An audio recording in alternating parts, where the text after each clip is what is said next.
निकेतन, आदरणीय अशोक जी, मंच में उपस्थित साथियों और युवा 25 में आए हुए वरिष्ठों और दोस्तों, मुझे ज़्यादा समय नहीं लेना क्योंकि हमारा विषय ऐसा है कि वो उसमें बहुत सारी बातें एक दूसरे से टकराती हैं, मिलती जुलती हैं। 2-3 चीज़ें पहले बोलने से पहले कह दूं कि एक तो ये कि कृष्णा सोबती पर बात जब हम करते हैं तो बेसिकली मुख्तया मैं भी उनको समझने की ही कोशिश कर रहा हूँ। उनकी जटिलताओं पर बहुत ज़्यादा बात हुई और एक चीज़ ये कि ज़िंदगी नामा भी बहुत जटिल उपन्यास है और चूँकि भारत का सोबती आख्यान पर जो भी मेरे विचार बने हैं वो ज़िंदगी नामा को लेकर के बने हैं। इसके अलावा अपनी बातों के समर्थन में मैंने उनके कुछ इंटरव्यूज़ वगैरह का ज़रूर इस्तेमाल किया है। तो कुछ मोटा मोटी जो मेरे विचार ज़िंदगी नामा पढ़ते हुए कृष्णा सोबती को लेकर के और खासकर भारत के आख्यान को लेकर के बने हैं, वो उनके बारे में मैं आपसे कुछ कहना चाहता हूँ। समाज के कार्य व्यापार विविध आयामी हैं। एक रचनाकार की दृष्टि किस आयाम से इन कार्य व्यापारों को दर्ज करेगी, इसका कोई तय नियम निर्धारित नहीं है या नहीं किया जा सकता। इसके लिए रचनाकार स्वयं जिम्मेदार होता है। इसीलिए हिंदी में उपन्यास के विकास पर नज़र दौड़ाई जाए तो उत्तरोत्तर सामाजिक, राजनीतिक, आर्थिक और मनोवैज्ञानिक विकास के बीच हमें ये विविध आयामी कार्य व्यापार ही नजर आएंगे और प्रेमचंद से लेकर उनके बाद के पूरे उपन्यास लेखन में इस विविध आयामी जीवन की अभिव्यक्ति देख सकते हैं। प्रेमचंद से इसलिए क्योंकि हिंदी में प्रौढ़ उपन्यास लेखन प्रेमचंद से ही शुरू माना जाता है, जो आगे के हाशिए के समाजों के अपने अनुभवों से संपन्न हुआ है। कृष्णा सोबती भी एक खास तरह के वेंचर पॉइंट से उपन्यास जिंदगी नामा के लेखन में शामिल है। जिंदगी नामा में संघर्ष या द्वंद्वात्मकता को नेपथ्य में रखते हुए समाज में फैले अगाध जीवन का चित्रण ही अधिक है।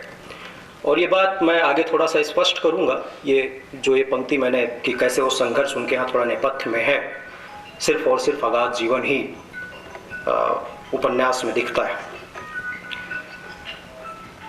जिसे हम रोजमर्रा के जीवन की एक परत कह सकते हैं। अपेक्षाकृत एक ऐसी परत जो ज्यादा दृष्टिगोचर है, जिसकी तुलना पृथ्वी की बाहरी परत से की जा सकती है। बाकी की परतें कहीं गहरे छिपी हुई हैं और इन परतों की भी कई परतें हैं, लेकिन पृथ्वी में मौजूद मनुष्यों सहित नाना प्रकार के जीवों का संबंध इसी पृथ्वी की ऊपरी परत से ही ज्यादा है। यहां जैसे अलग अलग बटी रहकर भी प्रकृति में एक खास तरह की निकटता है, ठीक ऐसे ही कृष्णा सोबती की रुचि समाज के अलगाव से ज्यादा समाज में मौजूद निकटता, मेल जोल के चित्रण में अधिक है और यह खूबी उन्हें अपने समकालीन तमाम रचनाकारों से अलहदा बना देती है। अब आप देखेंगे कि वो पूरा उपन्यास पंजाब की पृष्ठभूमि पर है, लेकिन यह एक उपन्यासकार की सलाहियत है कि वे इस कथानक को संपूर्ण उत्तर भारत के ग्रामीण जीवन का आख्यान बना देती है। वो पूरी मेल जोल की संस्कृति, वो पूरी निकटता आपको जहाँ जहाँ से आप लोग सरोकार रखते होंगे, आते होंगे, वहाँ की वो निकटता और वो मेल जोल की संस्कृति आपको उपन्यास पढ़ते हुए नजर आने लगती है, जो प्रकारांतर से भारत का आख्यान हो जाता है। यहाँ यह ध्यान रखने की ज़रूरत है कि सोबती जी, हालांकि उन्होंने अपने साक्षात्कार में ये बात बताई है कि वो कैसे जिंदगी नामा उपन्यास लिख ले गए, लेकिन मेरे लिए थोड़ा ये आश्चर्यजनक बात थी कि नौकरी पेशा में रहते हुए शहरी ज़िंदगी के ज़्यादा नज़दीक रहीं, लेकिन जितनी दक्षता के साथ उन्होंने शहरी परिवेश की कहानियाँ लिखीं, उतनी ही कलात्मक ऊंचाई के साथ ग्रामीण परिवेश की कथा भी लिखी। और ये बात हम उनके और उपन्यासों और कहानियों के संदर्भ में भी कह सकते हैं कि वो कैसे, जैसे अब मित्रों को ही ले लें। मित्रों वो शहरी परिवेश की भी कहानियाँ लिख रही हैं और मित्रों जो एक कस्बाई और ग्रामीण परिवेश की कहानी है, स्त्री की कहानी है, उसको भी वो इतनी, और जो कि सबसे ज़्यादा बात की जाने वाली सबसे ज़्यादा जटिल कहानी उनकी मानी जाती है। अब एक साक्षात्कार का एक उनका कमाल अहमद को दिया हुआ उनका एक साक्षात्कार है जिसमें वो जिंदगी नामा के बारे में खुद कहती हैं, और मुझे लगता है कि उनके साहित्य को समझने के लिए उनके साक्षात्कार हमारे सामने बहुत एक तरह से नज़र देने का काम करते हैं। और वो लिखती हैं कि जिंदगी नामा जिंदगी का आख्यान है, गलत ना होगा ऐसा कहना कि जिंदगी नामा का आख्यान किसी एक धर्म, समुदाय, जात की भावनात्मक तस्वीर नहीं है। उसके वृत्तांत में उस कालखंड के लोग की जीती जागती उपस्थिति है जिसके संवाद को खेतिहर समाज के खुरदुरे शोर ने स्वयं बुना है। धीमी गति से नई शती के दशकों को फलांगते हुए उस साझी बिरादरी की बुनत का ऐसा प्रतिबिंब है जो विस्थापन और विघटन के पहले अपने चरम पर था। खेतिहर समाज में हर पुत्र अपने पिता का अवतार है, जिसको बहुत और लोगों ने भी कोट किया है अपने अपने पेपरों में, पर्चों में। गांव की छोटी सी इकाई में भी एक दुनिया बसी थी। शाहजी, साहनी, चाची महरी, राबिया, जहादात खां, मैया सिंह और बरकती, पंडित, पांडे, गोसाई, मौलवी, थानेदार, सिपाही, मिरासी, नाइन, लुहार, कुम्हार, सब एक दूसरे से जुड़े और एक दूसरे से अलग भी। अब बाकी आगे और भी बहुत सारे उपन्यास के संदर्भ आते हैं, और चूंकि जब हम मेल जोल की संस्कृति और एक साझी संस्कृति की बात करते हैं तो उसमें जो कुछ बिंदु हमारे सामने आते हैं तो यही कि कैसे हमारे त्यौहार साझे थे, कैसे एक दूसरे के आराध्यों के बीच में जाने से कोई समुदाय घबराता नहीं था। सब हिंदू पीर बाबाओं के पास जाते थे और मुस्लिम कृष्ण और राम की तरफ भी आते थे। ये सब मैं प्रसंग छोड़ूंगा, और इसके अलावा और भी प्रसंग कि कैसे ये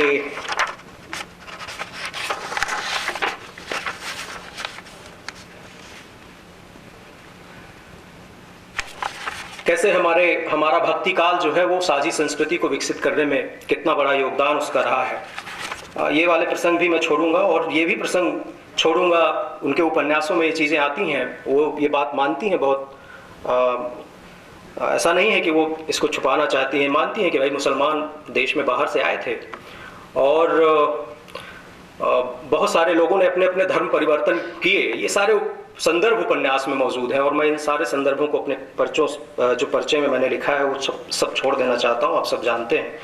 बस मैं कुछ जो मुझे जटिलताएं पेश आई और जिनको मैं समझना चाहता था, हालांकि जिन लोगों ने उसके हल दिए हैं मैं उनसे फिलवक्त के लिए सहमत हो गया हूँ, क्योंकि मैं शायद बहुत ज़्यादा आलोचनात्मक होने जा रहा था जब मैं पर्चा लिखने जा रहा था कृष्णा सोबती के प्रति, लेकिन मुझे लगा कि शायद मैं जल्दबाजी कर रहा हूँ अपनी राय बनाने में, इसलिए मैं ठहर गया और मैं फिर आगे नहीं बढ़ा। और जिन लोगों ने उन समस्याओं के बारे में अपनी राय प्रकट की है, मैं उनसे थोड़ी देर के लिए या कुछ समय तक के लिए सहमत हो गया, और जिसका मैंने इसमें जिक्र भी किया है। एक तो यही कि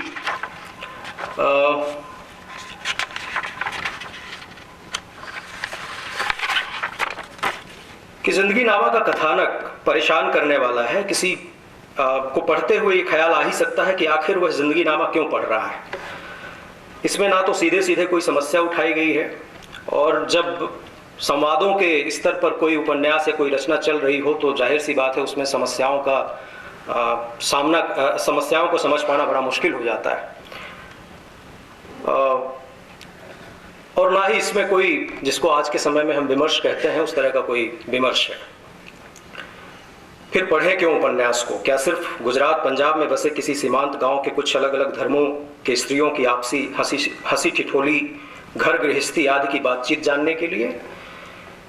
शाह जी की बैठकों में अलग अलग धर्म समुदायों से आने वाले किसानों बुजुर्गों की खेती किसानी नीति धर्म की बातें समझने के लिए? ये कारण तो बहुत सामान्य से ही मालूम होते हैं कि 400 पन्ने का जिंदगी नामा पढ़ें और पढ़ते चले जाएं, जबकि उत्तर भारतीय समाज के हिंदी दायरे के एक पाठक के लिए इस उपन्यास की भाषा, जिसमें पंजाबी छौंक है, कि अपने पाठकीय आस्वाद से बिल्कुल मेल नहीं खाती। फिर सवाल यही बना रहता है कि जिंदगी नामा क्यों पढ़ा जाए? क्या कृष्णा सोबती की इस उपन्यास को लिखते हुए कृष्णा सोबती की इस उपन्यास को लिखते हुए अपने पाठकों और आलोचकों से कुछ तो आशा रही होगी कि वे इसके लिखे जाने के मूल मंतव्यों को समझेंगे या समझने की कोशिश करेंगे। आखिर कृष्णा सोबती, अमृतलाल नागर जैसे लोगों से अपने उपन्यास की भाषा के लिए कहते हुए यूं ही तो नहीं लड़ रही होंगी कि हमारी बोलियां ही एक दिन हिंदी को समृद्ध करेंगी, और रेणु के मैला आंचल को ध्यान में रखा होगा कि मैला आंचल में ऐसा क्या घटित हुआ जिसने हिंदी के लिखित पाठ को एक नया स्वरूप दे दिया। अब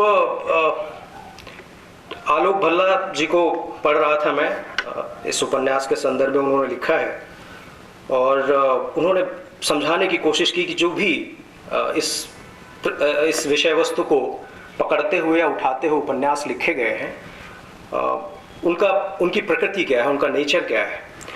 तो उनको ही मैं कोट कर रहा हूँ। उन्होंने लिखा कि दो संरचनात्मक और विषयगत तत्व हैं जो इनमें साझे तौर पर मौजूद हैं।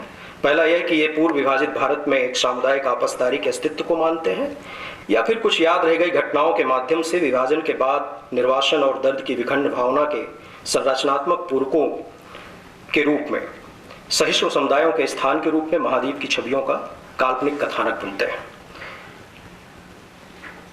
विभिन्न रीति रिवाजों और मान्यताओं की निष्क्रिय स्वीकृति के बरक्स गांवों और छोटे शहरों के उनके कल्पित जीवन संसार से यह पता चलता है कि हिंदुओं और मुसलमानों और सिखों के बीच आपसदारी की एक अनिवार्य भावना थी। जिंदगी नामा जैसी रचनाएं जिस कथाभूमि की रचना करती हैं वे यथार्थ के ही भिन्न संस्करण हैं, सिर्फ इसलिए नहीं कि भिन्न राजनीतिक और धार्मिक मतों से संबंध रखने वाले लेखकों की जमातों ने इन्हें लिखा, बल्कि इसलिए भी क्योंकि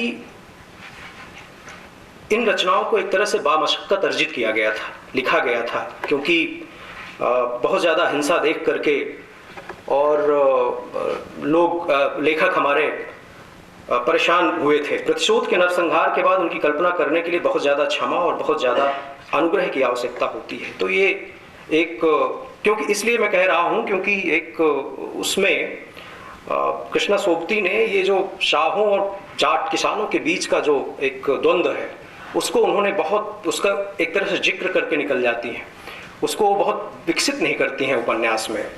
और इसीलिए कि ये तो ठीक है कि कृष्णा सोबती अपने उपन्यास में जीवन का चित्रण करती हैं और उनके लिए कोई भी चीज़ मनुष्यता या इंसानियत के नज़रिए से गैर ज़रूरी है,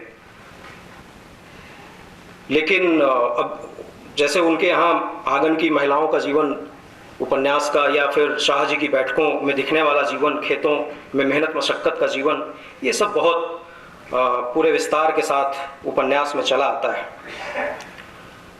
और कृष्णा सोबती का उपन्यास जिंदगी नामा दुनिया के ऐसे ही होने के सपनों के बीच विरोधों से भरी दुनिया की तस्वीरें भी पेश करता है, जिसमें ये आता है और शाहों और किसानों के बीच का संबंध, लेकिन वो उसको बहुत एक तरह से नेपथ्य में रख देती हैं, उसको बहुत आगे ले नहीं जाना चाहती हैं। और इसमें फिर एक किसान है और एक चाची महरी हैं जिनके बीच का संवाद है। तो कहने का मतलब मेरा ये है कि ये कुछ जटिलताएं हैं जिनको एक तरह से बरतते हुए हमें कृष्णा सोबती के मूल मंतव्यों को भी नहीं भूलना चाहिए, याद रखना चाहिए। और मुझे लगता, और मैंने इन्हीं संदर्भों के बीच में ही उनके इस उपन्यास को देखा है। आगे शायद इस पर और मैं कुछ विकसित करने की कोशिश करूँगा। आप